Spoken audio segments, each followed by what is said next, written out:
IPL এর পর এবার শ্রীলঙ্কা প্রিমিয়ার লিগে দল পেলেন মুস্তাফিজুর রহমান।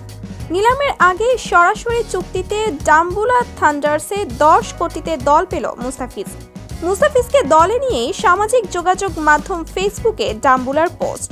এবারের আইপিএলে নজর কাড়া পারফরমেন্স করে দেশ বিদেশে আলাদাভাবে নজর কেড়েছেন মুস্তাফিজুর রহমান।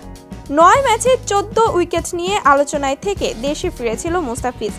দেশে ফিরেই জিম্বাবুয়ের বিপক্ষে হয়েছেন ম্যাচ সেরা। বল হাতে নিজের সেরা সময়টা পার করছে মুস্তাফিজ।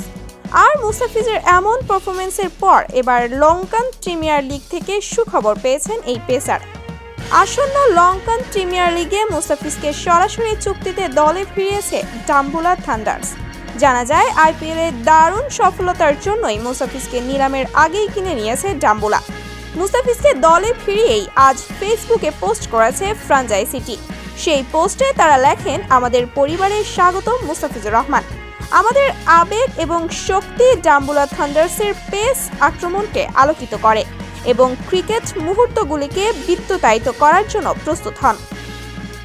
এর আগে লঙ্কান প্রিমিয়ার লিগে এত দামে দল পায়নি কোনো বাংলাদেশি। মুস্তাফিজ আইপিএলে দারুণ বোলিং করে চড়া মূল্যে দল পেলেন লঙ্কা প্রিমিয়ার লিগে। প্রিয় দর্শক, আইপিএলের পর এলপিএলে মুস্তাফিজের বোলিং দেখতে কে কে অপেক্ষায় আছেন কমেন্ট করে জানিয়ে দিন।